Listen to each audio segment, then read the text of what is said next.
नमस्कार, जय हिंद, वंदे मातरम। साथियों, मैं अभिषेक मिश्रा आज आप सभी लोगों का हमारे दृढ़ संकल्प 2.0 पर न्यू एनसीईआरटी हिस्ट्री की क्लासेस में बहुत बहुत स्वागत करता हूं। आज की इस क्लास में हम डिस्कस करेंगे क्लास 7 की न्यू एनसीईआरटी हिस्ट्री का चैप्टर नंबर 8। हमारे आज के इस चैप्टर का नाम है 18वीं शताब्दी में नए राजनीतिक गठन। इस चैप्टर में हम डिस्कस करेंगे कि सन 1700 से लेकर के सन 1800 के बीच में क्या क्या परिवर्तन हमें देखने को मिलते हैं, कौन कौन से बड़े परिवर्तन हुए राजनीति के क्षेत्र में या फिर साम्राज्य के क्षेत्र में या फिर सत्ता के क्षेत्र में। काफी इंपॉर्टेंट चैप्टर है ये। And one more thing, class 7 की एनसीईआरटी हिस्ट्री का सबसे इंपॉर्टेंट और सबसे बड़ा चैप्टर आपको यही देखने को मिलता है। इस वजह से हमने इस चैप्टर को 3 पार्टों में डिवाइड किया है। पार्ट 1 का वीडियो आ चुका है, जिन लोगों ने अभी तक पार्ट 1 का वीडियो नहीं देखा है, डिस्क्रिप्शन बॉक्स में हमने पूरी प्लेलिस्ट दे दी है, साथ ही साथ पार्ट 1 का वीडियो अलग भी दे दिया है। प्लेलिस्ट में क्लास 6 से लेकर के अभी तक की आई हुई सारी क्लासेस आपको देखने को मिल जाएंगी। अगर आप हमारे चैनल पर नए हैं तो हम आपको बता दें, हमारे चैनल पर क्लास 6 से लेकर के 12 तक की एनसीईआरटी हिस्ट्री का न्यू एनसीईआरटी हिस्ट्री की क्लासेस चल रही हैं, जिसमें हम क्लास 6, 7, 8 एंड इसके बाद में 9, 10, 11 और क्लास 12 की क्लासेस को कंप्लीट करेंगे। तो अगर आप लोगों ने अभी तक हमारे चैनल को सब्सक्राइब नहीं किया तो कर लीजिएगा, साथ ही साथ बेल आइकन को दबाना बिल्कुल भी मत भूलना। एंड इससे पहले के वीडियोस अगर आपने नहीं देखे क्लास 7 के एंड क्लास 6 के, तो डिस्क्रिप्शन बॉक्स में आपको प्लेलिस्ट मिल जाएगी। प्लेलिस्ट के माध्यम से जाकर के आप सारे वीडियोस बिल्कुल फ्री में देख सकते हैं। हम साथ साथ नोट्स के जो हमारी क्लासेस होती हैं इनके नोट्स भी प्रोवाइड करते हैं। तो जिसे एनसीईआरटी के नोट्स लेने हैं, नोट्स की लिंक हमने नीचे डिस्क्रिप्शन बॉक्स में दे दी है, उस पर क्लिक करके आप लोग डायरेक्टली नोट्स को परचेस कर सकते हो।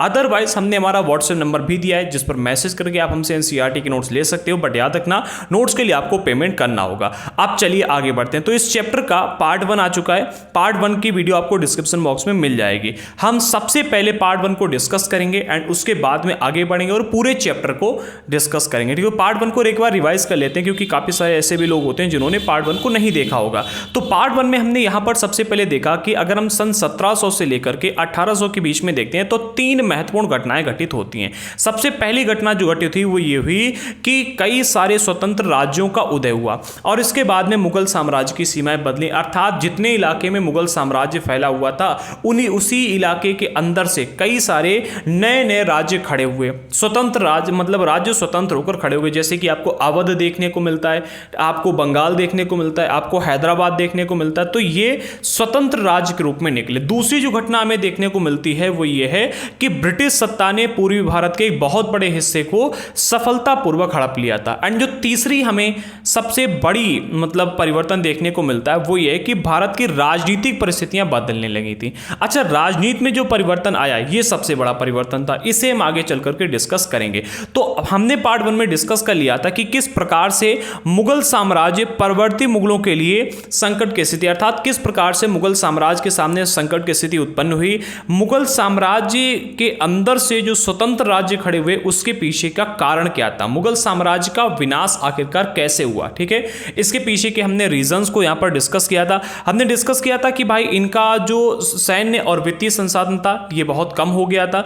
इस वजह से अंदर जो मजबूत वर्ग था, ठीक है, जैसे कि अभिजात लोग जो थे उन्होंने बगावत कर दी थी और उन्होंने ही अपने अलग राज्यों को खड़ा कर दिया था। ठीक है, अब जब इनके पास में सैन्य और वित्तीय संसाधन कम हो गया था तो ये जो इनके अभिजात वर्ग थे, अर्थात विशिष्ट लोग जो थे, वीआईपी लोग जो थे, जिनको बड़े बड़े पद प्राप्त थे, उनको कंट्रोल कर पाना इनके लिए मुश्किल हो रहा था। और फिर धीरे धीरे चल करके इन्होंने क्या किया, जो अभिजात थे उन्होंने अलग अलग अपने राज्यों को स्थापित कर लिया। ठीक है, इसके बाद में हमने देखा था नादिर शाह का दिल्ली पर आक्रमण ने किस प्रकार से इन्होंने तबाही मचाई थी, उस चीज को हमने यहां पर डिस्कस किया था।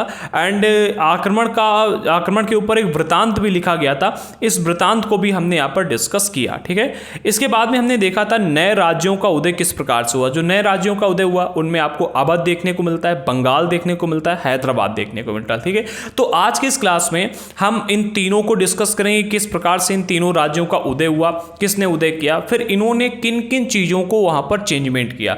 इसके बाद में हम ये भी डिस्कस करेंगे कि भाई राजपूत प्रदेश के बारे में जो जानकारी दी जा रही है, राजपूतों ने किस प्रकार से अपने मतलब आज़ादी हासिल की है एंड इसके बाद में राजपूतों ने किस प्रकार से अपने आप को स्थापित किया। तो सबसे पहले हमें टॉपिक मिलता है पुराने मुगल प्रांत। यहाँ से आपका पार्ट 2 स्टार्ट हो जाता है। ठीक है, डिस्क्रिप्शन बॉक्स में मैंने हर टॉपिक का टाइम दे दिया है कि इस टाइम पर हमने टॉपिक पढ़ाया है, तो आप वीडियो मतलब प्रीमियर कंप्लीट होने के बाद में टॉपिक के हिसाब से अपने चूज करके पढ़ सकते हो।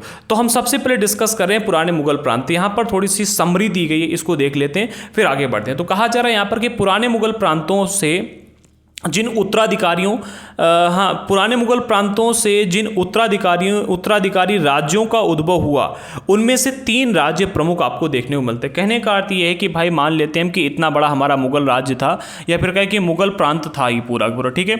इस मुगल प्रांत के अंदर से जो प्रमुख राज्यों का उदय हुआ, जो आज़ाद होकर के बाहर निकले, तो एक हो गया आपका अवध जो कि यहाँ से था, एक आपका बंगाल हो गया और एक आपका हैदराबाद मिल रहा है। तो इस प्रकार से जैसे आप देख रहे हैं मुगल प्रांत के अंदर ये 3 हमने राज्य बना दिए। इसी प्रकार से कई सारे राज्यों का उद्भव हुआ था, कई सारे राज्य निकल कर आए थे, लेकिन ये 3 राज्य आपको प्रमुख देखने को मिलते हैं क्योंकि ये बड़े पैमाने पर इन्होंने बदलाव किए थे और बगावत भी की थी, ठीक है। वही चीज़ यहाँ पर कही जा रही है कि जिन उत्तराधिकारी राज्यों का उद्भव हुआ उनमें 3 राज्य प्रमुख थे। एक आपका अवध है, दूसरा बंगाल है और तीसरा आपको हैदराबाद मिलता है। ये तीनों ही राज्य उच्च मुगल अभिजातों द्वारा स्थापित किए गए थे। अर्थात जैसे कि आज के टाइम पर आप देखते हो कोई भी राज्य है, ठीक है, प्रेजेंट टाइम का आप राज्य ले लो, एक मुख्यमंत्री होता है और कई सारे उसके नीचे विधायक कार्य करते हैं, ठीक है। उन विधायकों में से कईयों को मंत्री बना दिया जाता है, जिनको हम कह सकते हैं कि भाई ये विशिष्ट वर्ग के व्यक्ति हैं।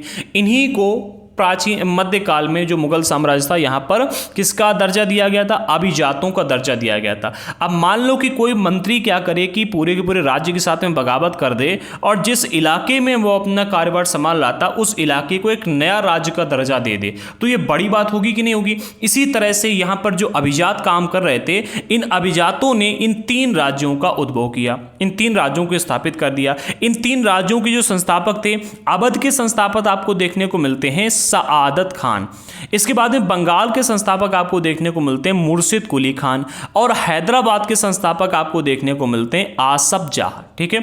अब इन तीनों को एक एक करके भी डिस्कस करेंगे, जिनका मुगल दरबार में ऊंचा स्थान था। अगर आप इन तीनों को देखोगे तो मुगल दरबार में इनको मतलब बहुत ही विशिष्ट समझा जाता था और ये ऊंचे लेवल पर काम करते थे, ठीक है।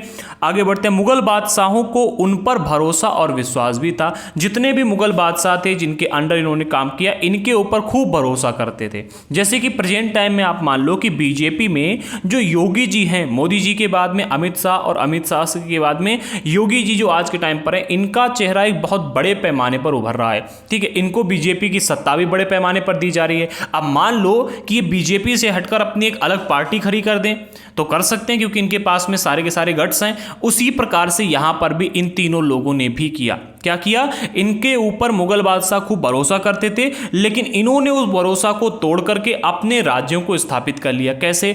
आसफ जाह और मुर्शिद कुली खां, इन दोनों को अगर आप देखोगे तो 7-7 हजार जात का दर्जा मिला था। अच्छा, जात किसे कहते हैं? ठीक है, ये हम पिछले चैप्टर्स में डिस्कस कर चुके हैं, ठीक है। किसकी जात, जिसकी जात जितनी ज़्यादा होती है उसकी पहचान, उसकी पूंछ भी उतनी ज़्यादा हुआ करती थी, ठीक है। जात, या फिर आपको आज के टाइम पर हम कहते हैं कि भाई आज के टाइम पर जैसे रैंक होती है ना, रैंक, ठीक है, उसी प्रकार से जात का दर्जा होता था। रैंक 1 वाले को आप सबसे अच्छा मानोगे, रैंक 100 वाले को आप जो है तो उससे कम मानोगे, 1 वाले को टॉप मानोगे और 100 वाला जो होगा उससे काफ़ी नीचे आएगा, ठीक है। इसी तरह से 7-7 हजार की जातें प्राप्त थी किनको? आसफ जाह को और मुर्शिद कुली खान को। इसके बाद में जो आपका सआदत खान था, इसको 6000 की जात प्राप्त थी, ठीक है। तो ये जात का दर्जा था। जात किसे कहते हैं, इसका पूरा कार्य क्या होता है, ये हमने पिछले चैप्टर्स में डिस्कस किया है, तो आप जाकर के वहां पर अगर आपने नहीं देखे तो देख लीजिएगा। अब हम एक एक करके डिस्कस करते हैं कि हैदराबाद की जो स्थापना की गई थी किस प्रकार से की गई और यहां पर कौन कौन सी विशेष चीजें आपको देखने को मिलती है, किन किन टॉपिक पर प्रश्न आने की संभावना है। सबसे पहले पॉइंट में कहा जा रहा है कि मुगल साम्राज्य के विघटन के पश्चात निजाम उल मुल्क आसफ जाह, इनका पूरा नाम यही है, ठीक है। इन्होंने 1724 से लेकर के 48 तक राज किया था। हैदराबाद की इन्होंने स्थापना की। किसकी की? हैदराबाद की इन्होंने स्थापना की। ये मुगल बादशाह फर्रुखसियर के दरबार में एक अत्यंत शक्तिशाली सदस्य था। किसके? याद रखना, मुगल बादशाह फर्रुखसियर के दरबार में ये अभिजात के रूप में कार्य करते थे और एक बहुत ही अत्यंत शक्तिशाली सदस्य के रूप में इनकी मान्यता थी, क्योंकि इनको क्या है कि जात का दर्जा जो है अगर आप देखोगे तो 7000 जात का दर्जा इनको प्राप्त था, इसलिए इनकी पावर भी वहां पर काफी दिखती। उसे सर्वप्रथम अवध के सूबेदार के रूप में, क्या अवध के सूबेदार के रूप में इनको सूबेदारी सौंपी गई थी और बाद में क्या किया गया, दक्कन का कार्यभार इनको दे दिया गया। अच्छा, अगर आप हैदराबाद को देखोगे तो ये आपको दक्कन साइड में ही देखने को मिलता है। ठीक है, जब इनको दक्कन का कार्यभार इनको दे दिया गया, ठीक है, दक्कन का कार्यभार इनको दे दिया गया, तो 1720 से अगर आप देखोगे 1720 से 22 के मध्य में, ठीक है, दक्कन प्रांतों के सूबेदार होने की वजह से आसफ जहां के पास में काफ़ी अधिक राजनीतिक और वित्तीय प्रशासन पर इनका नियंत्रण हो गया। अब भाई अगर किसी भी व्यक्ति को आप पूरे के पूरे एक इलाके की जिम्मेदारी दे दोगे तो वहां पर तो नियंत्रण कर ही लेगा। ठीक है, और पहले ऐसा तो कुछ था नहीं कि भाई ट्रांसफर कर दिया जाए, इनका ट्रांसफर भी नहीं होता था। तो इन्होंने क्या किया, 1720 से लेकर के 22 के बीच में इन्होंने दक्कन की जब इनको जिम्मेदारी दी गई पूरी की पूरी, तो उन्होंने वहां पर जाकर के क्या किया, राजनीतिक और वित्तीय प्रशासन पर अपना पूरा नियंत्रण कर लिया। जितना भी धन संपदा आता था और जो भी राजनीतिक परिवर्तन वहां पर करने होते थे, ठीक है, जो भी नियम बनाने होते थे वो सब यही बनाने लगे। इसकी वजह से हुआ क्या कि इनके पास में काफी अधिक सत्ता आ गई, मतलब पावर काफी मिल गई। दक्कन के उपद्रव और मुगल दरबार में चल रही प्रतिस्पर्धा का फायदा उठाया इन्होंने और वह इस क्षेत्र का वास्तविक शासक बन गया। जब इन्होंने देखा कि दक्कन में उपद्रव मचा हुआ है, इससे पहले अगर आप देखोगे तो दक्कन में युद्ध भी काफी सारे चले थे। ठीक है, दक्कन में अगर आप देखोगे तो मुगल भी ये जो आपके राजपूत वगैरह हैं ये भी युद्ध करते रहते थे। एंड इसके अलावा और भी कई सारे विद्रोही थे जो कि दक्कन में देखने को मिल रहे थे। ठीक है, जिनके बारे में हम क्लास 12 में डिस्कस करेंगे। फिलहाल ये जो टॉपिक हम डिस्कस कर रहे हैं ये आपके न्यू एनसीईआरटी में नहीं आता है, हमने ओल्ड एनसीईआरटी से इसमें रखा है ताकि ये भी टॉपिक आप समझ सकें। ठीक है, ये वैसे सिलेबस से रिमूव कर दिया गया लेकिन ये इंपॉर्टेंट है इसलिए हमने इसको रख लिया, बेसिक चीजें थोड़ी सी रख ली। अच्छा, दक्कन में चूंकि उपद्रव चल रहे थे और मुगल दरबार में भी प्रतिस्पर्धा चल रही थी, क्योंकि मुगल दरबार के पास में सत्ता को बचाए रखने के लिए सबसे पहला सैन्य ताकत और दूसरा वित्तीय ताकत दोनों ही कम हो चुकी थी। तो कई सारे अभिजात वर्ग, कई सारे सामंत लोग अपना सर उठाने का प्रयास कर रहे थे, आज़ाद होने का प्रयास कर रहे थे और मुगल साम्राज्य जो था, मुगल दरबार उनको दबा नहीं पा रहा था। तो इसी का फायदा उठाया किसने, निजाम उल मुल्क आसफ जहां ने, और फायदा उठा करके अपना खुद किसका, हैदराबाद का, फिर हम कह सकते हैं कि दक्कन के क्षेत्र का वास्तविक शासक बन गया। जिस क्षेत्र में ये अपनी पूरी की पूरी कार्यभार संभाल रहा था उसी क्षेत्र का वास्तविक शासक बन बैठा। ठीक है, जितना भी ये पैसा वहां से इकट्ठा करता था राज्य को बेचना बंद कर दिया, जो भी निर्णय लेने होते थे खुद लेने लगा, सैन्य प्रशासनिक व्यवस्था खुद करने लगा, जितने भी काम होते थे खुद करने लगा। ठीक है, क्योंकि इसके पास में पहले से कार्यभार सौंपा गया था, काफी सारे काम पहले से करता था, लेकिन जब इन्होंने अपने आप को वास्तविक शासक बना लिया तो जो निर्णय लेने की जिम्मेदारी मुगल दरबार की थी वो भी इसने खुद अपने कंधों पर ले ली। अगले पॉइंट में कहा जा रहा है कि आसफ जा अपने लिए कुशल सैनिकों तथा प्रशासकों को उत्तरी भारत से लाया था। उत्तरी भारत से जाकर के अपने लिए कुशल सैनिकों को लाया कि भाई हमें यहां पर भी युद्ध भी करना होगा। एंड इसके अलावा जो प्रशासक ही लेकर के आया, ठीक है, जो प्रशासनिक कार्यों को संभाल सकें, ऐसे जैसे कि आज के टाइम पर आप आईएएस ऑफिसर देखते हो। ठीक है, तो ऐसे लोगों को उत्तरी भारत से लेकर के आया। हालांकि वह अभी भी मुगल सम्राट का सेवक था। ठीक है, याद रखना, मुगल सम्राट के सेवक के रूप में इसने कहा कि भाई हम सेवक बन के रहेंगे लेकिन अपने राज्य के खुद राजा बनेंगे, पूर्ण रूप से संबंध नहीं तोड़े। ठीक है, फिर भी वह काफी आजादी से शासन यहां पर चलाता था, ना तो दिल्ली का कोई आदेश लेता था और ना ही दिल्ली उसके काम काज में कोई भी हस्तक्षेप करती थी। ठीक है, लेकिन इसके बाद भी ये कहता था कि भाई हम मुगल सम्राट के सेवक हैं। ठीक है, मुगल सम्राट के सेवक के रूप में कार्य करता था लेकिन दिल्ली की कोई भी मतलब निर्देश को नहीं मानता था और ना ही किसी भी कामकाज में दिल्ली उसके हस्तक्षेप करती थी। ये चीज़ें आपको यहाँ पर देखने को मिलती हैं। अच्छा, हैदराबाद है कहाँ पर, अगर आप इस बात को देखो तो हमारे भारत देश का ये वाला आपको नक्शा देखने को मिलेगा, यहाँ पर आपको हैदराबाद देखने को मिलता है। आज ये काफ़ी पॉपुलर है, आप अगर चाहें तो जाकर देख सकते हैं। ठीक है, आगे बढ़ते हैं। अगला आपको मिलता है अवध। अब हम डिस्कस करते हैं कि अवध में किस प्रकार से स्थापना की गई। ठीक है, अवध की अगर हम बात करें तो अवध राज्य की कैसे स्थापना की गई और यहाँ पर कौन कौन से परिवर्तन किए गए वो भी हम देखते हैं। तो बुरहान उल मुल्क सआदत खान, इनको 1722 में, कब, 1722 में अवध का सूबेदार नियुक्त किया गया था। किसका, अवध का सूबेदार नियुक्त किया गया था। मुगल साम्राज्य का विघटन होने पर जो राज्य बने, ठीक है, उनमें यह राज्य सर्वाधिक महत्वपूर्ण राज्यों में से एक था। अच्छा, आज ये उत्तर प्रदेश का हिस्सा आपको देखने को मिलता है। ठीक है, उत्तर प्रदेश साइड में देखने को मिलता है। ठीक है, उत्तर प्रदेश का हिस्सा है या नहीं मुझे ढंग से नहीं पता, बट उत्तर प्रदेश और बिहार की जो वहाँ से गंगा नदी निकलती, गंगा नदी के साइड में, ठीक है, ये आपको देखने को मिलता है। एक मिनट कंफर्म कर लेता हूँ। हाँ, कंफर्म कर लिया मैंने। देखो अवध जो है आपका उत्तर प्रदेश में ही देखने को मिलता है, ठीक है, उत्तर प्रदेश में ही है।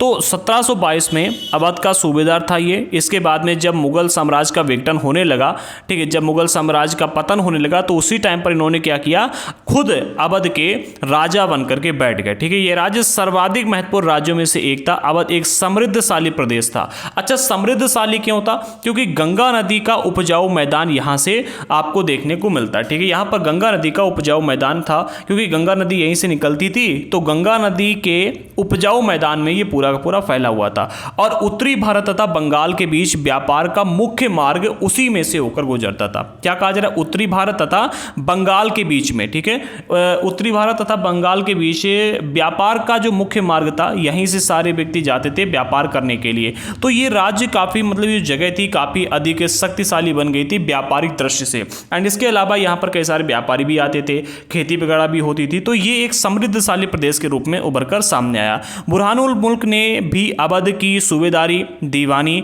और फौजदारी एक साथ अपने हाथ में ले ली थी और सूबे के राजनीतिक, वित्तीय और सैनिक मामलों पर अपना एकमात्र अधिकार कर लिया था, एकमात्र कर्ताधर्ता बन गया था। किन चीज़ों पर? राजनीतिक, दूसरा वित्तीय और तीसरा सैनिक मामलों पर। और इसी तरह से जितने भी राज्य विकसित हुए सभी ने इन तीनों ही चीज़ों पर अपना एकमात्र नियंत्रण कर लिया था। आगे बढ़ते हैं। बुरहानुल मुल्क ने अवध क्षेत्र में मुगल प्रभाव को कम करने की कोशिश की। जो मुगलों का प्रभाव बढ़ रहा था वहां पर, इसको कम करने की कोशिश की कि यहां पर जो मुगलों के सैनिक आ रहे हैं उनको भगाया जाए। एंड इसके अलावा मुगलों के जो अधिकारी लोग यहां पर काम कर रहे हैं उनको यहां से हटाया जाए। तो उनके प्रभाव को कम करने की कोशिश की और इसके चलते मुगलों द्वारा नियुक्त अधिकारियों, जो कि जागीरदार थे, ठीक है, सबसे पहले जागीरदार, इनकी संख्या में कटौती कर दी गई, ठीक है। जो मुगलों के अधिकारी थे वो सबसे पहले उन्होंने कम किया, मतलब कब्जा करने से पहले, एकमात्र कर्ताधर्ता बनने से पहले इसने क्या किया, मुगलों के द्वारा नियुक्त जो अधिकारी थे इनकी संख्या को कम कर दिया गया। इसके अलावा जो लोग मुगलों के अधिकारी रहे भी, उनकी जागीरों के आकार में कटौती कर दी। अब भाई मान लो कि आपने एक राज्य है आपका ये, ठीक है, जिस पर आप शासन करते हो, आपने एक व्यक्ति को अधिकारी बना करके भेजा कि यहां पर जितने भी हमारे अधिकारी लोग हैं उन सभी को आप नियंत्रित करोगे। अब आपने सोचा कि भाई मैं काम करते हैं, हम यहाँ पर अधिकारी बन के आ गए, हमारे पास यहाँ के सैनिक मामलों का भी पूरा पूरा अधिकार है, राजनीतिक मामलों का भी अधिकार है और वित्तीय मामलों का भी अधिकार है। तो हम एक काम करते हैं कि धीरे धीरे इसे अपने पूरे कंट्रोल में लाते हैं और कंट्रोल में लाने के बाद में इस पर कब्जा कर लेंगे। अब आपने सबसे पहले क्या किया, जो उनके अधिकारी लोग थे उनको वहां से हटाने लगे और अपने विश्वासी अधिकारियों को बैठाने लगे, ठीक है। तो इससे एक तरह से आपके पूरे राज्य पर कब्जा हो गया। अब उनके जो अधिकारी थे, दूसरा काम आपने किया कि जो अधिकारी हटाने लायक नहीं थे उनकी ताकत को कम कर दिया। मान लो कि एक अधिकारी जिसका इतने क्षेत्र पर कब्जा है, तो आपने क्या किया, इतना क्षेत्र मात्र उसे दे दिया और कहा कि इतने क्षेत्र में हम अन्य अधिकारियों को बैठा लेंगे, ठीक है। अलग अलग 4 अधिकारियों को आपने बैठा दिया, किस इलाके में, किस इलाके में, किस इलाके में। अब इसकी ताकत जो इतनी थी, अब आपने उसकी ताकत इतनी रखी। तो इसी तरह से इन्होंने भी काम किया, ठीक है। बुरहानुल मुल्क ने क्या किया, अवध क्षेत्र में मुगल प्रभाव को कम करने की कोशिशों के चलते सबसे पहले मुगलों द्वारा जो नियुक्त अधिकारी थे, जिन्हें जागीरदार कहा जाता था, इनकी संख्या में कटौती की, अर्थात इनको कुछ तो वहां से हटा ही दिया, ठीक है। दूसरा इन्होंने क्या किया, जो जागीरदार बचे उनकी आकार, जागीरों के आकार में कटौती कर दी, अर्थात उनकी ताकत को कम कर दिया। रिक्त स्थानों पर अपने निष्ठावान सेवकों को नियुक्त किया गया कि भाई जो रिक्त स्थान बचे वहां पर अपने निष्ठावान सैनिक बैठा दिए। उसने अनेक राजपूत जमींदारियों और रुहेलखंड के अफगानों की उपजाऊ कृषि भूमि को अपने राज्य में मिला लिया। तो इससे क्या हुआ, इसकी ताकत बढ़ी। कई सारे राजपूत जमींदारी थी जिनको अपने राज्य में मिला लिया, रुहेलखंड के अफगान थे उनकी उपजाऊ भूमि को अपने राज्य में मिला लिया। तो इससे इसने क्या किया कि अपनी ताकत को बढ़ा लिया और ताकत को बढ़ाने के बाद में फिर ये वहां का शासक बन बैठा, ठीक है। इसके बारे में इतना ही जानकारी अभी आप समझिएगा, ठीक है। तो इस तरह से इसने क्या किया, पूरे अवध राज्य को विकसित किया और वहां का शासक बन बैठा, ठीक है। तो किसी भी इलाके में, हाँ अभी जैसे प्रेजेंट टाइम में आप जियो को देख रहे हैं, किसको, जियो को देख रहे हैं, ठीक है। जियो आप सभी लोग जानते हो, JIO, जियो, ठीक है। तो जियो की सुविधा अगर आप देखो तो स्टार्टिंग में जब ये आया तो इन्होंने फ्री में सब कुछ बांट दिया, ठीक है, फ्री में बांट दिया कि भाई हम 6 महीने तक बिल्कुल फ्री में इंटरनेट चलवाएंगे, फ्री कॉलिंग, फ्री इंटरनेट। जबकि सब जो है 150 रुपये की 1 GB बांट रहे थे, इन्होंने बिल्कुल फ्री में दे दिया। तो लोग सब इनके पीछे पीछे भाग खड़े हुए। फिर उन्होंने क्या किया, धीरे धीरे उनका कि भाई हम 399 रुपये में 3 महीने का रिचार्ज देंगे, 1 GB डेटा पर डे, और मतलब पूरी की पूरी कॉलिंग जो भी आप करना चाहो सब करो। लोगों ने कहा कि भाई बहुत बढ़िया है, बाकी सबके रिचार्ज की अपेक्षा ये बहुत मतलब बढ़िया दे रहे हैं। फिर जियो ने क्या किया, अपना रिचार्ज प्लान बढ़ाते चले गए। आज के टाइम अगर आप देखो तो जियो के बहुत महंगे रिचार्ज आपको देखने को मिलते हैं। पहले इतना खर्चा लोग नहीं करते थे इंटरनेट के क्षेत्र में। आज अगर आप देखो तो हर घर में आपको 2 से 3 मोबाइल देखने को मिल जाएंगे, ठीक है।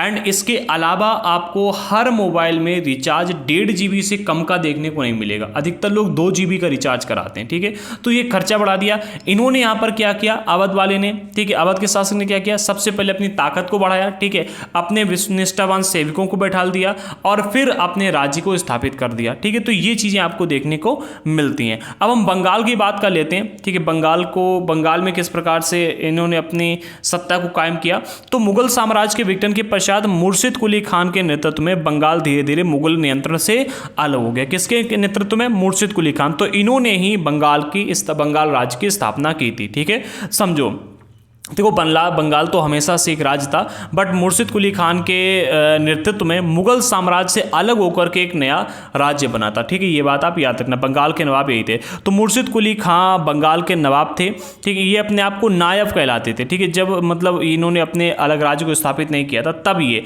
बंगाल के नायब कहलाते थे, यानी प्रांत के सूबेदार के प्रतिनियुक्त थे ये, ठीक है। सूबेदारों के प्रतिनियुक्त हुआ करते थे। यद्यपि एक मिनट प्रतिनियुक्त का जो अर्थ होता है वो समझ लो। प्रतिनियुक्त का अर्थ होता है उसके प्रतिनिधि के रूप में, ठीक है। जो वहाँ के सूबेदार थे, सूबेदार के प्रतिनिधि के रूप में कार्य करते थे, इनको नायब कहलाया जाता था। क्या कहलाते थे, नायब कहलाते, ठीक है। यद्यपि मुर्शिद कुली खान औपचारिक रूप से सूबेदार कभी नहीं बना था, उसने बहुत ही जल्द सूबेदार के पद से जुड़ी हुई सत्ता को अपने हाथ में ले लिया। देखो ये सूबेदार कभी नहीं बना, ठीक है, लेकिन इसने क्या किया, सूबेदारी से जुड़ी हुई जितनी भी सत्ता थी उसको अपने हाथ में ले लिया था, ठीक है। हैदराबाद और अवध के शासकों की तरह उसने भी राज्य के राजस्व प्रशासन पर अपना नियंत्रण कर लिया, ठीक है। जितने भी, जैसे कि आप देखोगे जो हैदराबाद और अवध के शासक थे, इन्होंने क्या किया, सबसे पहले राजस्व पर अपना नियंत्रण किया, यानी कि वित्तीय केंद्र पर, फिर सैनिक केंद्र पर अपना नियंत्रण किया, ठीक है, और फिर राजनीति पर अपना नियंत्रण कर लिया। इसी तरह से इसने भी किया, ठीक है। इसने भी तीनों चीजों पर अपना नियंत्रण जमा लिया। बंगाल में मुगल प्रभाव को कम करने के लिए इसने क्या किया, बंगाल के राजस्व का बड़े पैमाने पर पुनर्निर्धारण कर दिया।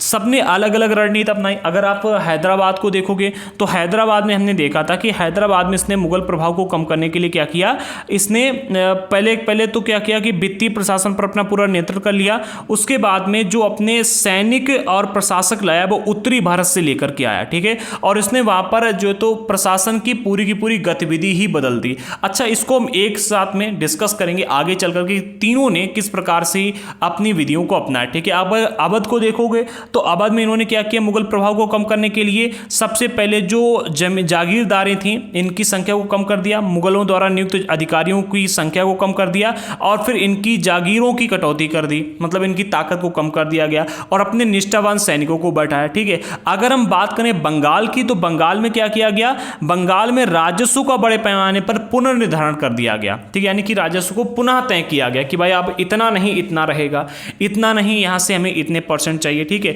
सभी जमींदारों से बड़ी कठोरता से राजस्व नकद वसूल किया जाता था। धीरे धीरे क्या किया, इसने नए नियम बना दिए। परिणाम स्वरूप बहुत से जमींदारों को महाजनों तथा साहूकारों से उधार लेना पड़ता था। हुआ क्या, यहां पर इन्होंने राजस्व का पुनर्निर्धारण कर दिया और फिर ये कहा कि भाई हमें टाइम पर राजस्व चाहिए, आप कुछ भी करो, कहीं से भी पैसे लाओ। इसके चलते हुआ क्या, जो वहां के महाजन लोग थे, ठीक है, जो खेती वगैरह करवाया करते थे, उनको साहूकार और किससे, साहूकारों से, सॉरी एक मिनट, महाजनों से नहीं, हाँ, जो वहां के जमींदार थे, कौन, जमींदार थे, ठीक है, जमींदार लोग जो थे उनको क्या हुआ, अब इन जमींदारों को टैक्स देना पड़ता था, राजस्व, वो भी टाइम पर। तो इसके चलते ये क्या करते थे, महाजनों से और साहूकारों से पैसा उधार लेकर के टैक्स देते थे, ठीक है। अब इसके चलते हुआ क्या, जो राजस्व का भुगतान नहीं कर पाते थे उन्हें मजबूरन अपनी जमीनें बड़े जमींदारों को बेचनी पड़ती थी। तो इससे क्या हुआ, जो ये मतलब मुर्शिद कुली खान था इसकी ताकत बढ़ती गई, इनडायरेक्टली इसने अपनी ताकत को बढ़ाया। कैसे, देखो यहाँ पर अगर आप देखोगे तो जो महाजन थे और साहूकार वर्ग था ये थोड़ा सा शक्तिशाली था। इसने इन दोनों ही वर्गों के साथ में अपने अच्छे संबंध बना करके रखे, कुछ लोगों को अपने द्वारा वहां पर स्थापित किया। एंड इसने क्या किया, राजस्व का पुनर्निर्धारण करके कह दिया कि भाई हम जमींदारों से बड़ी कठोरता से राजस्व की वसूली करो। ठीक है। अब जब जमींदार राजस्व नहीं दे पाते थे तो वो जाते थे महाजन और साहूकारों के पास में, और साहूकारों से पैसा लेकर के अपने टैक्स को चुकाते थे। जो राजस्व का भुगतान नहीं कर पाते थे वो क्या करते थे, वो मजबूर होकर के अपनी जमीनों को बड़े जमींदारों को बेच देते थे। तो इस तरह से इसने क्या किया कि अपनी इनडायरेक्टली सत्ता को मजबूत करना शुरू कर दिया। ठीक है। इस प्रकार 18वीं शताब्दी में बंगाल में एक क्षेत्रीय राज्य बन जाने से जमींदारों में काफी बदलाव आया। ठीक है। अच्छा, हुआ क्या, जब ये बंगाल एक क्षेत्रीय राज्य बना 18वीं शताब्दी में, ठीक है, जब मुगल साम्राज्य का विघटन हुआ और इसने मुर्शिद कुली खान ने अपने बंगाल राज्य की स्थापना की, तो क्या हुआ कि जमींदारों में काफ़ी आपको बदलाव देखने को मिलते हैं। ठीक है। क्या बदलाव मिले, राज्य और साहूकार के बीच हैदराबाद और अवध में जो घनिष्ठ संबंध था, एक मिनट कहा जा रहा, राज्य और साहूकारों के बीच हैदराबाद और अवध में जो घनिष्ठ संबंध था वह अली वर्दी खान के शासन में 1740 से 56 में बंगाल की में स्पष्ट दिखाई, एक मिनट, वह अली वर्दी खान के शासन काल में बंगाल में भी स्पष्ट दिखाई दिया। हाँ, अब इस चीज़ को समझो। यहाँ पर कहने का अर्थ ये है कि जैसे आप देखोगे कहाँ पर, आप हैदराबाद में देखो, आप अवध में देखो, ठीक है, तो यहाँ पर होता क्या था, राज्य और साहूकार इन दोनों के बीच में घनिष्ठ संबंध देखने को मिलते थे। ठीक है। इन्होंने भी ये रणनीति अपनाई थी, ठीक है, कि भाई साहूकारों को मजबूत करो। तो वही रणनीति किसने अपनाई, मुर्शिद कुली खान ने भी अपनाई। मुर्शिद कुली खान ने क्या किया कि भाई इन साहूकारों के साथ में अच्छे संबंध बना करके रखे। ठीक है। अली वर्दी खान के शासनकाल में, जिसने 1740 से लेकर के 1756 तक बंगाल पर राज किया, तो इस काल में अगर आप देखोगे तो ये स्पष्टता ही दिखाई देने लगी संबंधों को, मतलब उजागर हो गए इस संबंध। इसके काल में जगत सेठ साहूकार घराना ये अत्यंत समृद्धशाली हो गया। यहां पर होता क्या था कि भाई राज्य जो होता था, राज्य भी कभी कभी साहूकारों से पैसा उधार लेता था अपने राज्य को चलाने के लिए। तो राज्य और साहूकारों के बीच में एक विशिष्ट संबंध पैदा हो गया था। एंड इन्होंने जो राजस्व का बड़े पैमाने पर पुनर्निर्धारण किया था, जो राजस्व वसूलने के लिए कठोरता की नीति को अपनाया था, इस वजह से साहूकारों और महाजनों को फायदा भी हुआ था। तो इससे क्या हुआ था, राज्य और इन दोनों के बीच में अच्छे संबंध बन गए थे। ठीक है। तो इसका फायदा उठा करके इसी तरह से इन्होंने अपने भी राज्य की स्थापना की। अच्छा, अगले पॉइंट में एक और विशेष बात दी जा रही है जो कि तीनों राज्यों से संबंधित है, इसको समझो। इन राज्यों के अभिलक्षणों में कुछ समान विशेषताएं आपको देखने को मिलेंगी। सबसे पहली विशेषता जो है वो ये है कि यद्यपि बड़े राज्य जो थे पुराने मुगल अभिजातों द्वारा स्थापित किए गए थे, आप चाहे बंगाल को देख लो, आप चाहे हैदराबाद को देख लो या अवध को देख लो, ये तीनों ही राज्य अगर आप देखो तो ये मुगल नियंत्रण में आते थे और पुराने मुगल शासकों अर्थात पुराने मुगल अभिजातों के द्वारा इनको स्थापित किया गया था। ये अभिजात कुछ प्रशासनिक व्यवस्था के प्रति संदेहास्पद थे, यानी कि इन्होंने प्रशासनिक व्यवस्थाएं तो बना दी थी लेकिन इनको संदेह की दृष्टि से देखा जाता था जो उन्हें उत्तराधिकार में मिले थे। ठीक है। आगे बढ़ते हैं। विशेषता, वे जागीरदारी व्यवस्था को अत्यंत संदेह की दृष्टि से देखते थे। जो मतलब ये एक मिनट, यद्यपि बड़े पुराने मुगल साम्राज्य मुगल अभिजातों द्वारा स्थापित किए गए थे, ये अभिजात कुछ प्रशासनिक व्यवस्थाओं के प्रति, हाँ मतलब हाँ ये अब समझ, थोड़ा सा कंफ्यूज हो गए थे यहाँ पर हम भी, अभी आपकी पूरी कंफ्यूजन को दूर करते हैं। यहाँ पर कहा ही जा रहा है कि ये बड़े राज्यों को अगर आप देखोगे, केवल हम इन तीनों की बात नहीं कर रहे, अन्य सभी राज्यों को अगर आप देखोगे तो ये पुराने मुगल अभिजातों के द्वारा स्थापित किए गए थे। लेकिन जो नए अभिजात निकल के सामने आए आपको, जिन्होंने इन राज्यों की स्थापना की, अगर इनको देखोगे तो ये अभिजात कुछ प्रशासनिक व्यवस्थाओं को संदेह की दृष्टि से देखते थे। जैसे कि आपका मुर्शिद कुली खान हो गया, सादत खान हो गया, तो इन्होंने क्या किया, इन्होंने इन प्रशासनिक व्यवस्थाओं को संदेह की दृष्टि से देखा। विशेष रूप से जो जागीरदारी व्यवस्था थी इसको संदेह की दृष्टि से देखा गया। ठीक है। तो इसमें इन्होंने क्या किया, बदलाव भी किए। ठीक है। जो बदलाव किए वो हम क्लास 12 में डिस्कस करेंगे, अभी यहां पर भी हम थोड़ा सा देखेंगे। दूसरा जो इन्होंने देखा, उनके कर प्राप्त करने का तरीका। ठीक है, मुगलों से भिन्नता, जो इन तीनों ही राज्यों में शासक थे, इन्होंने क्या किया, कर प्राप्त करने का जो तरीका रखा उसको मुगलों से भिन्न रखा। कर संग्रह के लिए राज्य के अधिकारियों पर निर्भर न रह करके तीनों ही राज्य हैदराबाद, अवध और बंगाल राजस्व वसूली के लिए इजारेदारों के साथ में ठेके कर लिए थे इन्होंने। आप समझो इस चीज को, कहा यहां पर यह जा रहा है कि जैसे आप मुगलों को देखोगे, ठीक है, तो मुगलों के बारे में हमें ये देखने को मिलता है, जो पुराने मुगल प्रांत थे या जो पुराने मुगल शासक थे वो क्या करते थे, सबसे पहली बात इन्होंने इजारी जागीरदारी व्यवस्था को लेकर किया है, तो जागीरदारी व्यवस्था को नए अभिजातों ने स्वीकार नहीं किया। इन्होंने कहा कि भाई इस व्यवस्था को हम संदेह की दृष्टि से देखेंगे, क्योंकि जागीरदारी में क्या होता था कि व्यक्ति के पास में पूरी ताकत चली जाती थी, ठीक है। दूसरा जो इन्होंने यहाँ पर संदेह की दृष्टि से चीज को देखा वो ये था कि इन्होंने कर प्राप्त करने का जो तरीका देखा मुगलों का, वो भी इन्होंने अलग तरीके से अपना। इन्होंने कहा कि भाई ये कर प्राप्त करने का तरीका भी गलत है, इस तरह से अगर हम रखेंगे तो हमारे राज्य का भी विघटन हो जाएगा, ठीक है। तो कर के लिए इन्होंने क्या किया, कर के लिए मुगल साम्राज्य क्या करता था, राज्य के अधिकारियों पर निर्भर रहता था, ठीक है। लेकिन ये राज्य के अधिकारियों पर निर्भर बिल्कुल भी नहीं रहे। इन्होंने राज्य के अधिकारियों पर निर्भर ना रह करके एक दूसरी व्यवस्था को अपनाया। कौन सी व्यवस्था थी, जैसे कि हैदराबाद, अवध और बंगाल, इन तीनों ने क्या किया, इजारेदारों के साथ में अपने ठेके कर लिए। इजारेदारी की प्रथा जो मुगलों के द्वारा पूर्णतः नापसंद की गई थी, 18वीं शताब्दी में पूरे भारत में फैल गई। अब आपके मन में ये सवाल आ रहा होगा कि इजारेदारी व्यवस्था है क्या, तो इसको वैसे हम क्लास 12th में डिटेल में डिस्कस करेंगे, बट मैं आपको फिर भी इसके बारे में थोड़ी सी बेसिक बातें आपको बता दें। देखो, जैसे कि ठेके वाली व्यवस्था होती है कि हम आपकी ज़मीन ले रहे हैं, ठीक है। ये क्या करते थे, जब ज़मीन देते थे, ठीक है, खेती करने के लिए, तो उसके पहले बोली लगाई जाती थी कि भाई आपको हम इतना इलाका दे रहे हैं, ठीक है। जैसे कि इतना इलाका है तो ये कह रहे थे कि भाई इतने इलाके में जो भी खेती करने के लिए आएगा, ठीक है, वो अपनी बोली लगाए, ठीक है, कि इतने इलाके से हमें जो हमें यहाँ से राजस्व प्राप्त होगा, हम सबसे मिनिमम 100 रख रहे हैं, ठीक है। 100 से ऊपर जो हमें राजस्व देगा वो इस जमीन को आकर के ले जाए और अपनी खेती करे आकर के। अब लोग यहां पर बैठते थे, ठीक है, बैठते थे और बोली लगाते थे। जो जिसकी बोली सबसे अधिक ऊपर हो, जैसे आज टाइम नीलामी होती है, तो इसी प्रकार की व्यवस्था के उन्होंने अपनाया। जो सबसे अधिक धन देता था उसको ये जमीन खेती करने के लिए दे दी जाती थी। उनके साथ में क्या, इजारेदारी कर ली जाती थी। तो इजारेदारी की प्रथा ये थी, इसको इन्होंने क्या किया, सबसे अधिक पसंद किया, क्योंकि इसमें पैसा इनको टाइम पर मिल जाता था, ठीक है भाई। नीलामी हुई और ये टाइम फिक्स कर देते थे, पैसा इनको मिल जाता था। अब वो कैसे पैसा कमाएगा जाकर के जगह से, उससे इनको लेना देना नहीं था। जबकि मुगल क्या करते थे, जो अगर आप पुराने मुगलों को देखोगे तो वो अपने अधिकारियों को नियुक्त करते थे, अधिकारी जाकर के जगह जगह से, और मतलब अपने पूरे के पूरे राज्यों की वसूली किया करते थे। इन्होंने क्या किया, इजारेदारी की प्रथा को लेकर के आगे। वैसे इजारेदारी की जो प्रथा है इस चैप्टर में दी भी गई थी पूरी, बट हम उसको डिस्कस करते तो वीडियो और लंबा हो जाता, इसलिए उसको हमने क्या कि क्लास 12th में ही डिस्कस करना उचित समझा, ठीक है।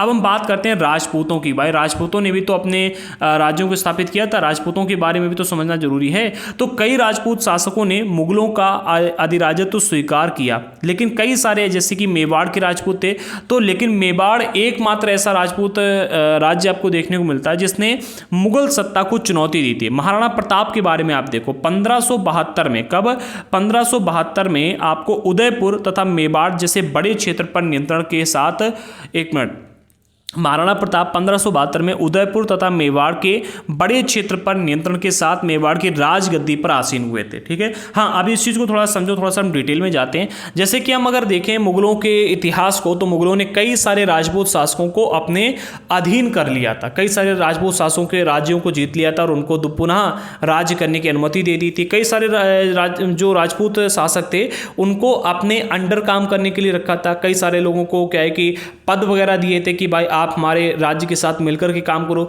लेकिन कुछ शासक, जिनमें से एकमात्र आपको मिलते हैं मेवाड़ के शासक, ठीक है। तो मेवाड़ एक ऐसा एकमात्र राज्य आपको देखने को मिलता है जो कि राजपूत राज्य था और उसने मुगल सत्ता को लगातार चुनौती दी थी। महाराणा प्रताप के बारे में हम सुनते हैं, वही राज्य ये है, ठीक है। तो 1572 में उदयपुर तथा मेवाड़ के बहुत बड़े इलाके पर इन्होंने नियंत्रण स्थापित किया था और नियंत्रण स्थापित करने के बाद में राजगद्दी पर ये आसीन हुए थे। राणा प्रताप के पास में मुगल अधिराजत्व को स्वीकार करने करने के लिए कई दूतों को भेजा गया, कई लोगों को भेजा गया कि भाई आप हमारे राजस्व को, हमारे मतलब क्या है कि अधिराजत्व को स्वीकार कर लो, हमारे अधीन रह करके काम करो, लेकिन इन्होंने स्वीकार नहीं किया। इन्होंने क्या किया, ये अपने निर्णय पर बिल्कुल दृढ़ रहे, ठीक है, और इन्होंने मुगल साम्राज्य की अधिराजत्व को स्वीकार नहीं किया। अच्छा, बहुत सारे राजपूत घराने विशेष रूप से जैसे कि अंबर है, जोधपुर है, ऐसे भी राजघराने आपको देखने को मिल जाते हैं जिन्होंने मुगल व्यवस्था के साथ में मुगल व्यवस्था में विशिष्टता के साथ में सेवारत रहे, मतलब मुगल साम्राज्य के सेवाएं प्रदान की मुगल साम्राज्य में, ठीक है,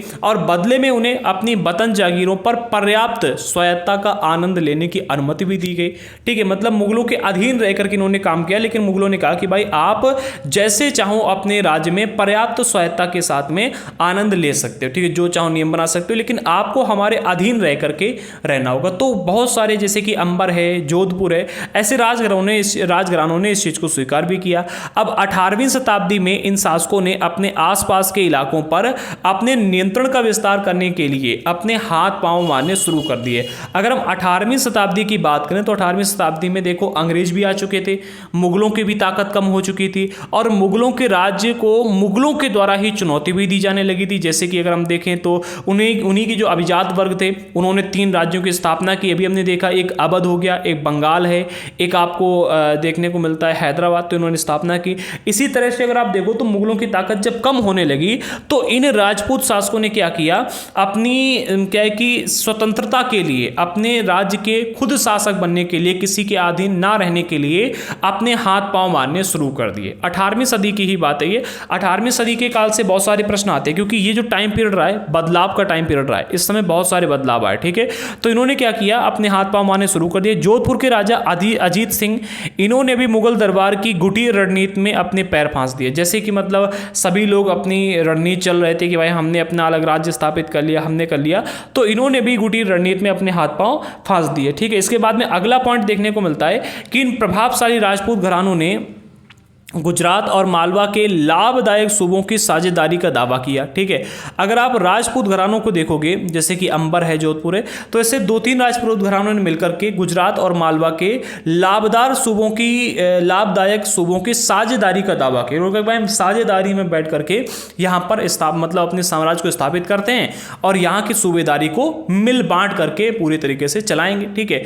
तो जोधपुर के राजा अजीत सिंह को गुजरात की सूबेदारी और अंबर को सवाई राजा जयसिंह, ठीक है, अंबर के सवाई राजा थे, ठीक है, जिनका नाम था जयसिंह, ठीक है, तो इनको मालवा की सूबेदारी मिल गई, ठीक है। तो भाई इन्होंने यहाँ पर क्या कब्जा कर लिया और यहाँ की सूबेदारी करने लगे। अगला बादशाह जहांदार शाह ने 1713 में इन राजाओं के इन पदों का नवीकरण कर दिया, ठीक है। इन्होंने क्या किया, इनका नवीकरण कर दिया। अच्छा, जो यहाँ पर ये सूबेदारी दी गई थी, इन्होंने मुगल साम्राज्य से ही सूबेदारी ली थी रणनीतिक तौर पर, ठीक है, राजनीतिक तौर पर इन्होंने सूबेदारी ली थी क्योंकि मुगल दरबार में गुटी रणनीति चल रही थी, राजनीति चल रही थी, तो उन्होंने उसी राजनीति का फायदा उठा करके यहाँ की सूबेदारी ले ली।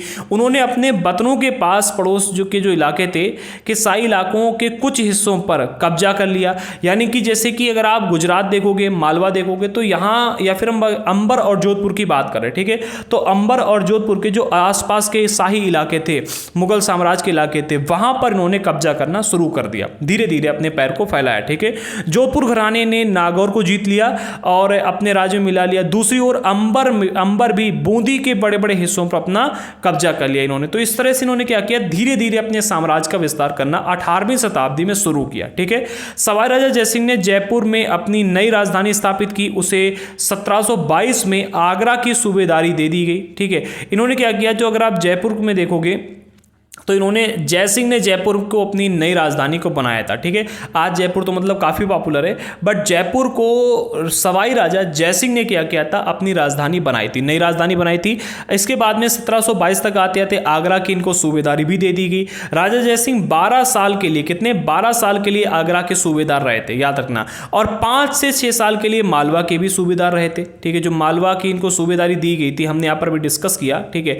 तो मालवा के सूबेदारी 5 से 6 साल के लिए रहे। तो इस टाइम पर इन्होंने क्या किया, काफ़ी अधिक वहाँ से धन संपदा भी बटोर ली। उनके पास विशाल सेना थी, तोपखाना और भारी मात्रा में धन संपदा भी था। ठीक भी थी, उनका प्रभाव दिल्ली से लेकर के नर्मदा के तट तक फैला हुआ था। 1740 के दशक में राजस्थान के मराठा के अभियानों ने इन रजवाड़ों पर भारी दबाव डाला और डालना शुरू कर दिया, जिससे उनका विस्तार आगे होने से रुक गया। हाँ, जैसे कि जब आप देखोगे 1740 के दशक में जब मराठाओं का प्रभाव ज़्यादा बढ़ा, मराठा लोगों ने अलग अलग क्षेत्रों में अपने दबाव डालने शुरू कर दिए, अपनी मतलब राजनीति चलनी शुरू कर दी। अब चूंकि अगर आप इन दोनों ही घरानों को देखोगे, ठीक है, जयसिंह को अगर आप अवध एक मिनट जयसिंह को देखोगे या फिर हम राजा अजीत सिंह को देखें तो ये दोनों ही क्या थे कि मुगल साम्राज्य से मिले हुए थे, ठीक है, पूर्ण रूप से उनसे दुश्मनी लेने को तैयार नहीं थे और मुगल दुश्मनी लेकर के काम कर रहे थे। सॉरी, ये मराठा जो थे मुगलों से पूरी तरीके से दुश्मनी लेकर काम कर रहे थे।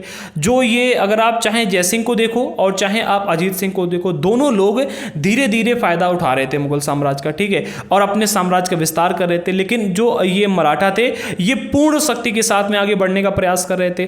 तो क्या हुआ, मराठाओं ने इन सवाई राजा जो जयसिंह थे या फिर जो ये छोटे छोटे रजवाड़े आपको देखने को मिलते हैं, इन रजवाड़ों पर दबाव डालना शुरू कर दिया, ठीक है, दबाव डालना शुरू कर दिया, जिससे क्या हुआ कि जो मराठा साम्राज्य था इसका विस्तार हुआ और जो ये छोटे छोटे आपको जयसिंह हैं, अजीत सिंह हैं, इनका जो प्रभाव है धीरे धीरे कम होने लगा, इनका विस्तार जो हो रहा था वो विस्तार रुक गया। अम्बेर के शासक सवाई जयसिंह, हाँ, अम्बेर के शासक हैं सवाई जयसिंह, इन्होंने दिल्ली, जयपुर, उज्जैन, मथुरा और वाराणसी यहाँ पर 5 खगोलीय वेधशालाओं का निर्माण करवाया था और इसके बाद में जंतर मंतर के नाम से विख्यात इस वेधशाला में आपको खगोल पिंड के अध्ययन हेतु कई सारे उपकरण भी आपको देखने को मिल जाएंगे। तो जो आपको सवाई राजा जयसिंह देखने को मिलते हैं ये अम्बेर के राजा थे और इन्होंने क्या किया था, एक मिनट, अम्बेर ही है, एनसीईआरटी में तो अम्बेर ही दिया गया है बट आपको एक जगह पर अंबर भी देखने को मिल जाता है, ठीक है, तो आप दोनों याद कर सकते हो। अम्बेर के शासक सवाई जयसिंह, हाँ, हो सकता है कि इनको दोनों नामों से जाना जाता हो इस जगह को, तो अंबर के शासक या फिर आप कह सकते हो अम्बेर के शासक, ठीक है। ऊपर चूंकि हमने ऊपर जो देखा था यहाँ पर, तो यहाँ पर अंबर दिखाया जा रहा है, ठीक है, अंबर के शासक, और एनसीईआरटी में भी दोनों ही शब्दों को दिया गया है, तो मैंने दोनों ही शब्दों को दिया है। हो सकता है कि इस जगह को 2 नाम से जाना जाता हो, ठीक है। तो अम्बेर के शासक सवाई जयसिंह, इन्होंने दिल्ली, जयपुर, उज्जैन, मथुरा और वाराणसी, इन 5 जगहों पर 5 खगोलीय वेधशालाओं का निर्माण करवाया था। जो जंतर मंतर की बात यहाँ पर की जा रही है, तो जंतर मंतर ये दिल्ली वाला नहीं है, ये जंतर मंतर आपको जयपुर में देखने को मिलता है, ठीक है। तो जंतर मंतर के नाम से विख्यात वेधशाला यहाँ पर है एक, ठीक है। यहाँ पर खगोलीय पिंडों का अध्ययन करने के लिए कई सारे उपकरणों को लगाया गया था और यहाँ पर उस टाइम पर अध्ययन किया जाता था। आई होप कि आपको हमारा ये पार्ट 2 भी पसंद आया हो, ठीक है। हमने एक एक टॉपिक को डीपली एक्सप्लेन किया है, बट अगर कोई टॉपिक ऐसा रह गया है जो आपको समझ में नहीं आया तो आप हमें कमेंट बॉक्स में बता सकते हो। कल की क्लास में एक प्रश्न आया था कि अगर हमने ओल्ड एनसीईआरटी पढ़ रखी है तो क्या हमें न्यू एनसीईआरटी पढ़ने की जरूरत है या नहीं है। बिल्कुल भी जरूरत नहीं। अगर आपने ओल्ड एनसीईआरटी पहले से पढ़ रखी है तो न्यू एनसीईआरटी मत पढ़िएगा, क्योंकि न्यू एनसीईआरटी में चीज़ों को ऐड नहीं किया गया बल्कि चीज़ों को कम किया गया है, ठीक है। तो न्यू एनसीईआरटी आपके लिए इंपॉर्टेंट नहीं है, ठीक है। आज़ादी हासिल करना, इसे हम पार्ट 3 में डिस्कस करेंगे, ठीक है। अभी हमने मराठाओं के बारे में बहुत ही शॉर्ट में जानकारियाँ प्राप्त की हैं, बट आज़ादी हासिल करने में मराठाओं के बारे में डिटेल में डिस्कस करेंगे, ठीक है। तो सबसे पहले यहाँ पर हम सिखों के बारे में डिस्कस करेंगे, फिर मराठाओं के बारे में, इन्होंने दक्कन में शिवाजी, इन्होंने मतलब काफ़ी अधिक प्रभाव अपना डाला था। इसके अलावा इन्होंने मतलब कई सारे इलाकों में अपना प्रभाव डाला था। तो एक हो गए सिख, दूसरे हो गए मराठा, और मराठा के बाद में जो डिस्कस करेंगे वो बाजीराव प्रथम के बारे में, ठीक है। एंड जाटों के बारे में डिस्कस करेंगे। जाटों का एक बहुत ही लंबा इतिहास आपको देखने को मिलता है एंड बहुत ही प्रभावशाली, इसको डिस्कस करेंगे। एंड इसके बाद में दीग के किले के बारे में, दीग का किला, ठीक है, ये भी काफ़ी इंपॉर्टेंट है, इसको भी डिस्कस करेंगे। और इसी के साथ में हमारा चैप्टर समाप्त होगा। एंड जिन लोगों को एनसीईआरटी के नोट्स लेने हैं अभी हमें इस नंबर पर व्हाट्सएप पर मैसेज कर सकते हैं। एंड नोट्स के लिए आपको थोड़ा सा पेमेंट करना होगा। अभी हमारा 50% का डिस्काउंट चल रहा है, तो डिस्काउंट का फायदा उठा करके आप ये एनसीईआरटी के नोट्स परचेस कर सकते हो। अदरवाइज हमने डिस्क्रिप्शन बॉक्स में नोट्स की लिंक दे दी है, उस पर क्लिक करके भी आप एनसीईआरटी के नोट्स परचेस कर सकते हैं। तो इसी के साथ में हम आगे बढ़ते हैं और मिलते हैं अगले वीडियो के साथ में पार्ट नंबर 3 के साथ में। तब तक के लिए जय हिंद साथियों।